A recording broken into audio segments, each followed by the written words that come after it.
Olá, pessoal. Meu nome é Érica Georgiades. Eu vivo em Atenas, na Grécia. Eu sou mestranda em religiões mediterrâneas antigas na Universidade do País de Gales e sou formada em psicologia social e filosofia. E hoje nós vamos estar investigando rapidamente o que é ser sábio. Existem, claro, vários pontos de vista sobre esse assunto, como, por exemplo, em tradições religiosas, o ponto de vista mais comum, predominante, é que uma pessoa sábia é uma pessoa iluminada espiritualmente. Um outro ponto de vista, que já é um ponto de vista mais popular, é que uma pessoa sábia é uma pessoa que tem um profundo conhecimento sobre um ou vários tópicos. Ainda existe também o ponto de vista que é muito mais popular, que uma pessoa sábia, uma pessoa que teve uma vida longa, viveu muito e passou por muitas experiências. Esse fato, então, possibilitou a pessoa a adquirir alguma sabedoria ao decorrer de sua vida, e então ela é considerada uma pessoa sábia. Porém, já entre os filósofos clássicos gregos, o que significava ser uma pessoa sábia envolve pontos de vistas relativamente diferentes desses que nós acabamos de escrever. E então, vamos dar uma olhada no que alguns filósofos gregos consideravam ser uma pessoa sábia.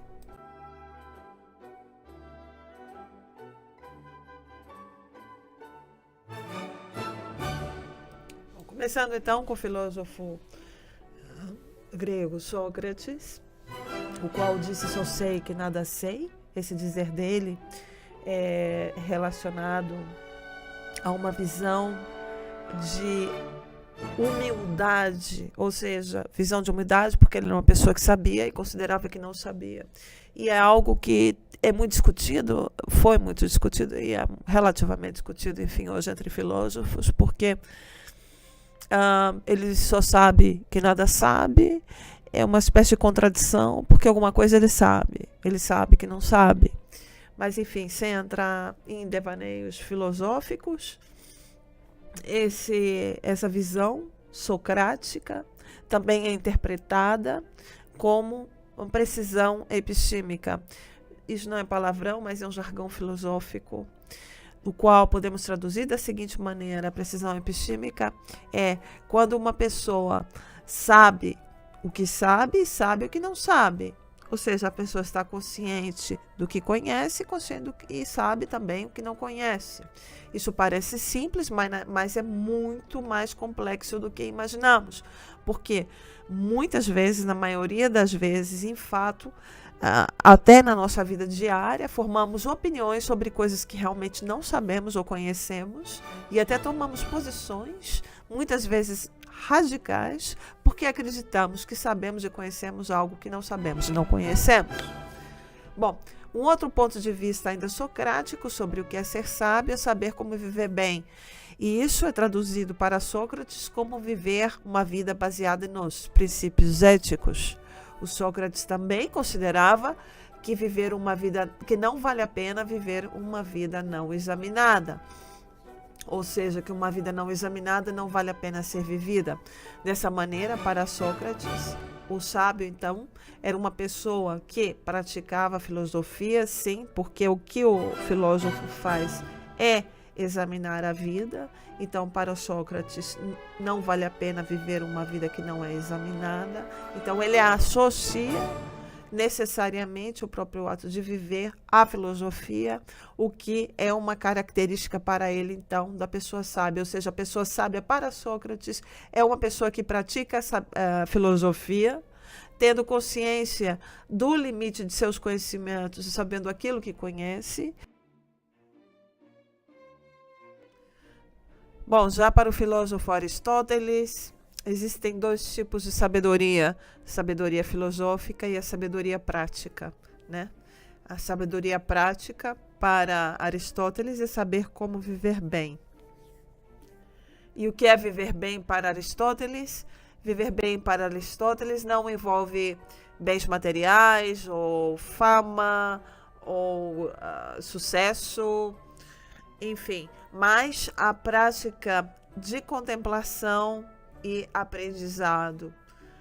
Então, dessa maneira, para Aristóteles, processos como pensar, debater, praticar atividades intelectuais é viver bem, ou seja, é viver a vida de uma maneira sábia.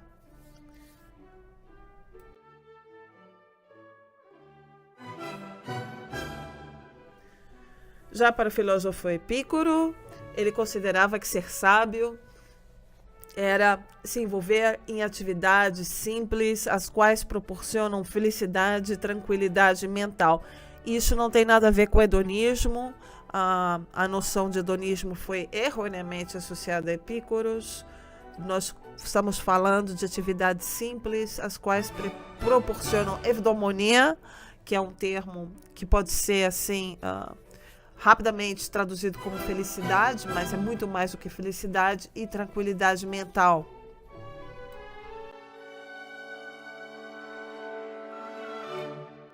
Bom, já para um filósofo estoico, Epicteto, ele considerava que ser sábio, além da prática filosofia, qual era necessariamente um processo para ele, que caracterizava uma pessoa sábia, envolvia também a habilidade de compreender que algumas coisas estão ao nosso controle e outras não, ou seja, o discernimento. Uma pessoa sábia, para Epicteto, necessariamente tinha que ser uma pessoa a qual tinha a habilidade de discernir entre coisas, como, por exemplo, discernir sobre as coisas que estão no nosso controle e as coisas que não estão sob nosso controle. Por exemplo, aquilo que está, de acordo com Epicteto, sob nosso controle são nossas opiniões, nossas ações, nossos pensamentos, nossas opiniões, nossos atos. Tudo isso está sob nosso controle. Podemos controlar isso, então. Nossos desejos, etc. e tal. Mas já aquilo que não está sob nosso controle pertence a outras pessoas e são, por exemplo, opiniões que pessoas têm sobre diversos assuntos e sobre nós, a reputação que pessoas atribuem a outras pessoas e a nós, e tudo que não envolve nossos atos, nossas ações. A pessoa sábia, então, segundo Epicteto, teria que se concentrar naquilo que ele pode controlar, ou seja, suas próprias ações, pensamentos, etc. e tal, não deixando-se ser influenciado nem positivamente nem negativamente pelas ações de outras pessoas ou por aquilo que ele não pode controlar. Concluindo, então, gente, o que é ser sábio de acordo com Sócrates? O sábio é uma pessoa que pratica filosofia e conhece com precisão aquilo que conhece. Ele também sabe, está consciente daquilo que não sabe, ou seja, ele conhece o limite de seus conhecimentos. Já para Aristóteles, o sábio é uma pessoa que tem um conhecimento filosófico, por um lado, e também existe a sabedoria prática, a qual para ele necessariamente envolve atividades intelectuais. Já para Epícuros, o sábio era uma pessoa que se envolvia em atividades simples, que traziam tranquilidade mental e paz. Já para o filósofo estoico Epicteto, alguém que é sábio, sabe o que está sob seu controle e o que não está sob seu controle. O sábio então foca naquilo que está sob seu controle e não se deixa ser influenciado sobre aquilo que não está sob seu controle.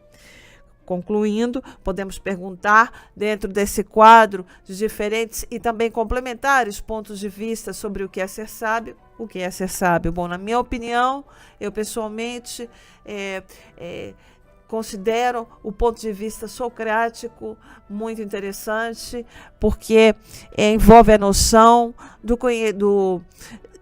da consciência do nosso limite de conhecimento. Eu considero isso muito importante, saber o que sabemos e o que não sabemos, enfim.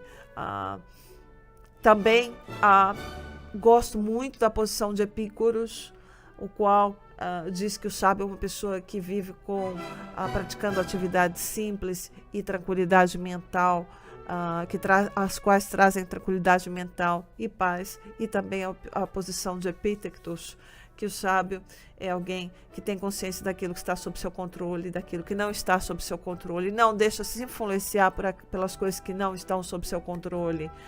Já Aristóteles também, a visão dele de que o sábio necessariamente é uma pessoa que pratica atividades intelectuais Isso, na minha opinião, é importante também, uma vez que a noção socrática de sabedoria envolve necessariamente o conhecimento dos limites de nosso conhecimento, que é um processo em si intelectual. Então, para mim, todos esses pontos de vista, apesar de serem, aparentemente parece que não se complementam muito, eles se complementam e dão um quadro para nós do que é ser uma pessoa sábia. Existem outros pontos de vista também,